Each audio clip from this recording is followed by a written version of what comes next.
आपके अपने YouTube channel पर। तो दोस्तों सबसे पहले कटड़ी का वीडियो देखिए, ये कैसे चल रही है मेरे साथियों। इसने अपनी गर्दन है एक साइड से टेढ़ी कर रखी है। ये देखिए दोस्तों, इसमें क्या बीमारी है हम आगे आपको बताएंगे।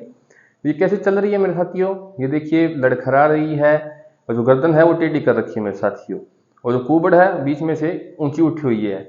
तो ये इसमें क्या बीमारी है हम आगे आपको इससे चर्चा करने वाले हैं, क्योंकि यहाँ से आपको दो बीमारियों का इलाज करना होगा। दोनों बीमारियों को पहले आपको अलग से डिफ्रेंशिएट करना होगा कि कौन सी बीमारी इस कटड़ी में हो सकती है। तो ये हम आपको बताएंगे। ये पहले आप इसका ट्रीटमेंट का थोड़ा सा वीडियो देखिए। तो दोस्तों आइए अब चलते हैं हमारे बोर्ड के ऊपर। मैं आपको बताता हूँ कि इसमें क्या बीमारी है। कटड़ियाँ हैं, भैंस है, गाय है, इनमें एक बीमारी होती है। तो इसमें जैसे कि सर्कलिंग, गर्दन टेढ़ी करना, गर्दन ऊपर की तरफ करना, तो यहाँ से हमें 2-3 बीमारी का पता चलता है और उनमें से हमें डिफरेंटल डायग्नोस करना रहता है मेरे साथियों कि इसमें कौन सी बीमारी है। तो पहले आपको सबसे पहले जो पशु है, पशुपालक से उसकी हिस्ट्री लेनी होगी, भाई इसमें क्या क्या सिम्टम आ रहे हैं मेरे साथियों। खाना पीना कर रही है, खाना पीना नहीं कर रही। तो जैसे कि हमने बोर्ड पर लिखा है कि लिस्टेरियोसिस और पॉलीएन्साइक्लोमलेशिया। तो आज मैं इसमें आपको दो चीज़ों के बारे में बताऊंगा, क्योंकि तीसरी रहता है सर्कलिंग में जो इन्वॉल्वमेंट करता है सर्रा। लेकिन सर्रा जैसी इसमें कोई कंडीशन नहीं है, क्योंकि सर्रा जब भैंस में होता है तो भैंस खाना पीना बंद कर देती है, भैंस में हाई टेम्परेचर हमें देखने को मिलता है। लेकिन इसमें ऐसी हमें कोई कंडीशन नहीं मिली है। तो हम इसकी चर्चा करते हैं। जैसे कि ये भैंस है, खा पी थोड़ा सही रही है, लेकिन जैसे कि इतना नहीं खा रही है, कम खा रही है मेरे साथियों। दूसरा, इसमें 2 या 3 दिन पहले थोड़ी दस्त की शिकायत थी, यानी जो डायरिया है वो इस कटड़ी में हुआ था। इसके बाद हमने इसमें डायग्नोस किया मेरे साथियों, ये गर्दन है पूरी टेढ़ी करके चल रही है, ठीक है मेरे साथियों, लड़खड़ा रही है, सर्कलिंग कर रही है, और एक साइड से चबाने में थोड़ा इसमें दिक्कत आ रही है, और एक साइड का कान है थोड़ा इसका ड्रॉप आउट है। तो ये चीज है, ये इसकी हम चर्चा करेंगे भी कौन सी बीमारी है। जैसे कि ये कंडीशन हमें देखने मिलती है कि जो गाय है, भैंस है, या फिर छोटे कटरवे होते हैं, कटड़ियां होती हैं, वो ऊपर की तरफ यानी स्टार ग्रेज यानी ऊपर की तरफ पूरा मुंह करती है। तो उसमें हमें पॉलीएन्सेफलोमलेशिया ये एक बीमारी होती है मेरे साथियों, जो विटामिन B1 की डेफिशिएंसी से होती है। लेकिन ये बीमारी हमें ज्यादातर छोटे काफ में, बकरियों में, इनमें ज्यादा देखने को मिलती है। बड़े पशुओं में देखने को मिलती है, लेकिन इतनी नहीं देखने को मिलती। तो पॉलीएन्सेफलोमलेशिया विटामिन B1 की डेफिशिएंसी से होने वाली एक बीमारी है, लेकिन इस तरह के सिम्टम इस भैंस में बिल्कुल नहीं है। क्योंकि पॉलीएन्सेफलोमलेशिया में अगर हम जिक्र करें तो टेम्परेचर नहीं रहता जानवर में, लेकिन इसमें टेम्परेचर है। साथियों, खाना पीना नहीं करती, लेकिन ये थोड़ा बहुत खा रही है। पॉलीएन्सेफलोमलेशिया की सीवियर कंडीशन में जानवर पूरी गर्दन ऊपर की तरफ उठा लेता है, या फिर ले डाउन हो जाता है, पूरी गर्दन ऊपर तरफ उठा के रखता है। तो पॉलीएन्सेफलोमलेशिया जैसी कोई दिक्कत इस भैंस में, इस कटड़ी में बिल्कुल नहीं है। तो इस बीमारी को हम यहीं छोड़ते हैं, कभी फिर जिक्र करेंगे। सर्रा की बात करें तो सर्रा जैसे भी हमें इसमें सिम्टम नहीं देखने को मिले, क्योंकि सर्रा में 2-3 चीजें देखने को मिलती है। टेम्परेचर हाई रहता है, सर्कलिंग जो इसमें बिल्कुल कम है, फेशियल पैरालिसिस उसमें देखने को नहीं मिलता, लेकिन इसमें थोड़ा देखने को मिल रहा है। टेम्परेचर हाई रहता है मेरे साथियों, या फिर दीवार से, या जो जिस खूंटे से या फिर जमीन से अपना सर है बार बार में टकराती है, यानी जो खूंटा रहता है या फिर जो खुरली रहती है उसके अपना सर बार बार में मारती है। तो सर्रा भी इसमें नहीं है, इसे भी हम यही छोड़ते हैं। सर्रा भी इसमें नहीं है, यानी ट्रिपनोसोमा भी इसमें नहीं है। अब हमारा बचा है एक बीमारी, लिस्टेरियोसिस। मेरे साथियों, ये जो बीमारी है, जैसे कि हिस्ट्री के हिसाब से देखें तब भी आ रही है, सिम्टम भी सभी आ रहे हैं इसके।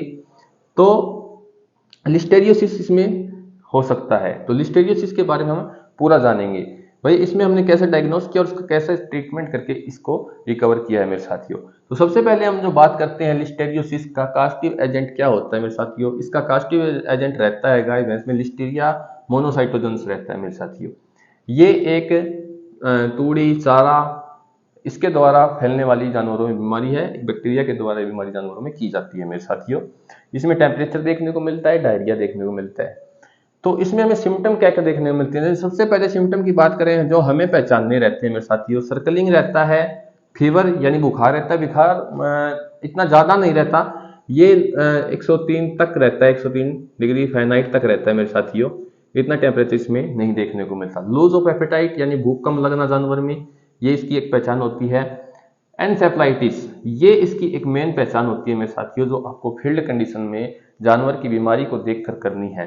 एनसेफेलाइटिस में यानी ब्रेन एडिमा रहता है मेरे साथियों,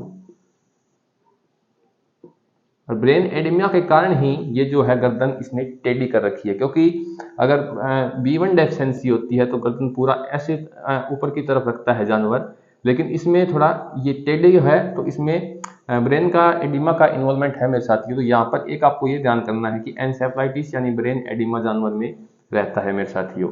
इसके साथ जो मैंडिबल पैरालिसिस है यानी जो जबड़ा रहता है उसका लकवा जानवर में आ जाता है, जो कि इस कटड़ी में हमें देखने को मिला है, क्योंकि इसका एक साइड का कान ड्रॉप आउट है, एक साइड से पूरी टेढ़ी रहती है मेरे साथियों, और जो एक साइड से ज्यादा सलाइवेशन भी हो रहा है। तो ये मैंडिबल पैरालिसिस इसमें हमें देखने को मिलता है मेरे साथियों। और एक सबसे यूनिक पहचान जो मैं आज आपको इस वीडियो में बताने वाला हूँ वो आपको जानवर में देखनी है, तभी आपको जो लिस्टेरियोसिस का ट्रीटमेंट करना है मेरे साथियों, नहीं तो अदर डायग्नोस करना है आपको, या फिर सर्रा के लिए डायग्नोस करना है, B1 डेफिशिएंसी के लिए डायग्नोस करना है, या फिर ब्रेन मेनिंजाइटिस के लिए आपको डायग्नोस करना है। तो जो पहचान है वो आपको जो जानवर की आंखें होती है मेरे साथियों उससे पहचान में आएगी भाई इसमें वास्तव में क्या बीमारी है। तो साथियों जैसे कि एक अलग पहचान हमें देखने को मिलती है, जो कॉर्नियल ओपेसिटी होती है वो देखने को इसमें मिलता है, और उसमें हमें जो क्लाउडी आई है जानवर में वो पहचान देखने को मिलती है, यानी जो कॉर्निया होता है इसके बाहर के जो बाहर आपको साइड में देखोगे जब बिल्कुल आपको सफेद सफेद दिखेगा, जो हमें इस कटड़ी में देखने को मिल रही है। क्लाउडी आई इस बीमारी का आंखों से कीचड़ आना, आंखों में पस होना लिस्टेरियोसिस का एक मेन सिम्टम होता है, जहां से आपको इस बीमारी को पहचानना है और इस बीमारी का आपको इलाज करना है मेरे साथियों। तो क्लाउडी आई की अपीयरेंस जब आप देखोगे जानवर में रहती है तो वहां से आपको ये सभी सिम्टम आपको दिखे, सर्कलिंग, फीवर, भूख कम लगना, ब्रेन एडिमा या फिर मैंडिबल पैरालिसिस देखने को मिले, क्योंकि मैंडिबल पैरालिसिस साथियों आपको एक दो बीमारी और है उनमें भी देखने को मिल सकता है, जरूरी नहीं है कि लिस्टेरियोसिस में ही देखने को मिलेगा, एक दो बीमारी और होती है उनमें भी देखने को मिल सकता है। ब्रेन एडिमा भी आपको जैसे कि सर्रा है, B1 डेफिशिएंसी में भी आपको ब्रेन एडिमा देखने को इसके सिम्टम मिलते हैं आपको। तो इस सिम्टम पे भी आपको इतना ध्यान नहीं देना, मेन सिम्टम जो रहता है क्लाउडी आई रहता है जानवर में, ये आपको ज्यादा इस पे गौर करना है, क्योंकि क्लाउडी आई बात करें तो दोस्तों सर्रा में भी हमें देखने को मिलती है, लेकिन उसमें हमें बिल्कुल लास्ट स्टेज में देखने को मिलती है जब जानवर अंधा हो जाता है मेरे साथियों। लेकिन जो क्लाउडी अपीयरेंस है यानी जो कॉर्नियल ओपेसिटी है उसके इस तरह बाहर जो कि आंखें होती है उसके जो कॉर्नियल ओपेसिटी है उस पर आपको व्हाइट व्हाइट अपीयरेंस देखने को मिलेगी। तो वहां से आप समझ सकता है भी क्लाउडी आई है, और यहाँ पे जो लिस्टेरियोसिस है वो बीमारी है। तो ये थी इसकी एक खास पहचान जो आपको करनी है फील्ड कंडीशन में, और आपके जो ट्रीटमेंट है उसको इम्प्रूव करना है, आपकी जो फील्ड में मार्केट वैल्यू है उसे इंक्रीज करना है मेरे साथियों। किसी पशुपालक के जानवर की जान बचा के आपको उस पशुपालक को फायदा करना है, ठीक है मेरे साथियों। तो इसका हम अब करेंगे ट्रीटमेंट की बात। देखिए मेरे साथियों ट्रीटमेंट है, हमें दो तीन प्रकार से इसे ट्रीटमेंट अप्रोच कर सकते हैं मेरे साथियों। जैसे कि जो ब्रेन एडिमा है उसके लिए हमें अलग ट्रीटमेंट देना पड़ेगा, जो मैंडिबल पैरालिसिस है उसके लिए अलग ट्रीटमेंट देना पड़ेगा, सर्कलिंग कर रहा है जानवर उसके लिए अलग ट्रीटमेंट देना पड़ेगा, फीवर है उसके लिए भी हमें ट्रीटमेंट देना पड़ेगा, क्लाउडी आई है उसके लिए भी हमें ट्रीटमेंट देना पड़ेगा। तो ये सभी ट्रीटमेंट आपको ध्यान में रखते हुए इस जानवर का जो लिस्टेरियोसिस से ग्रस्त है उसका आपको इलाज करना है। तो आइए इसकी हम बात करते हैं अभी इलाज कैसे कर सकते हैं। जैसे कि आपने इलाज देख भी लिया हो तो लिस्टेरियोसिस में ड्रग ऑफ चॉइस रहती है मेरे साथियों, दो इंजेक्शन रहते हैं, ऑक्सीटेट्रासाइक्लिन और जो प्रोकोइन पेनिसिलिन। ये दो जो इंजेक्शन है लिस्टेरियोसिस में बैक्टीरियल डिजीज है इसमें मेन रहते हैं मेरे साथियों। आपको हम बताते हैं जैसे कि ऑक्सीटेट्रासाइक्लिन आपको 30 ml यूज करना है, आप LA यूज कर सकते हो या फिर प्लेन ऑक्सीटेट्रासाइक्लिन इसमें यूज कर सकते हो। अगर आपको प्लेन यूज करना है तो मैं कहता हूँ कि IV प्रिपरेशन सबसे बेटर रहता है मेरे साथियों। अगर आपको देना है तो IV रूट से दे दिए, और IV रूट से देने के साथ इसको आपको सॉल्यूशन में यानी ड्रिप थेरेपी में, अगर ड्रिप थेरेपी करें ड्रिप मेथड से आप दें तो और भी अच्छा रहेगा। हमें ड्रिप इसमें स्लोली देनी है मेरे साथियों, ठीक है। दूसरा इंजेक्शन रहता है प्रोकेन पेनिसिलिन जी, ये इंजेक्शन है, ये इसमें बहुत अच्छा काम करता है लिस्टेरियोसिस में, क्योंकि ये जो दो है ये आप ड्रग ऑफ चॉइस देख रहे हो इस बीमारी की, इन दोनों दवाओं के साथ आपको इस पशु का इलाज करना है मेरे साथियों।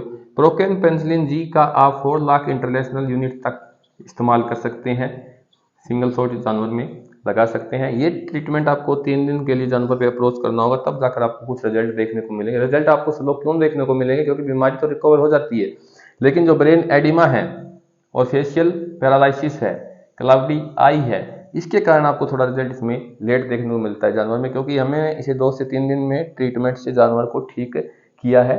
तो इससे आपको इलाज करना है, जैसे कि ब्रेन एडिमा को आप कम करने के लिए डेक्सामेथासोन का यूज कर सकते हैं मेरे साथियों।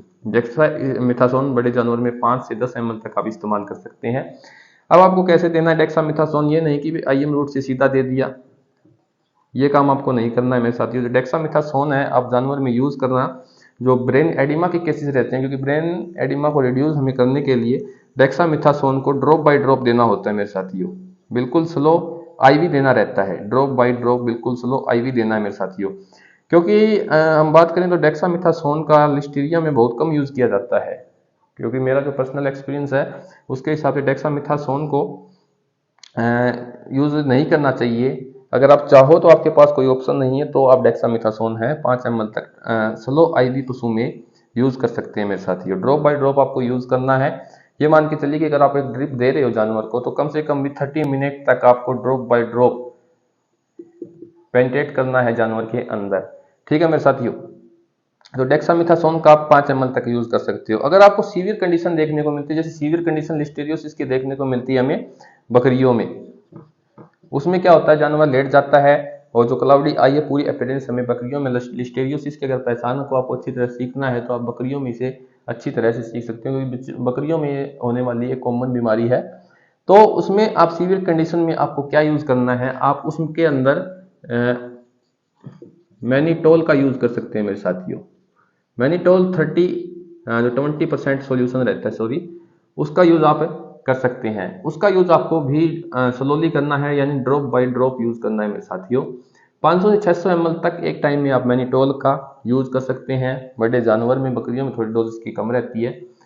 500 से 600 ml तक आप मैनिटोल यूज कर सकते हैं जानवर में। ड्रॉप बाय ड्रॉप आपको यूज करना है, यानी ये कहें कि 1 घंटे में आपको ये पूरा सोल्यूशन है जो 500 से 600 ml का, आपको उस जानवर को पेनिट्रेट करना है ताकि इसकी ब्रेन एडिमा है वो कम हो जाए मेरे साथियों, और आपका जानवर है जो बीमार हुआ है आप जिसका ट्रीटमेंट कर रहे हैं वो थोड़ा जल्दी ठीक होती है। और ये थी मेरे दोस्तों कुछ जानकारी लिस्टीरियोसिस के बारे में, क्योंकि इसमें थोड़ा हमने डिफरेंटल डायग्नोस किया है तब ये रिकवर हो गई, नहीं तो इसमें 2-3 ट्रीटमेंट साथ लेके चलने थे।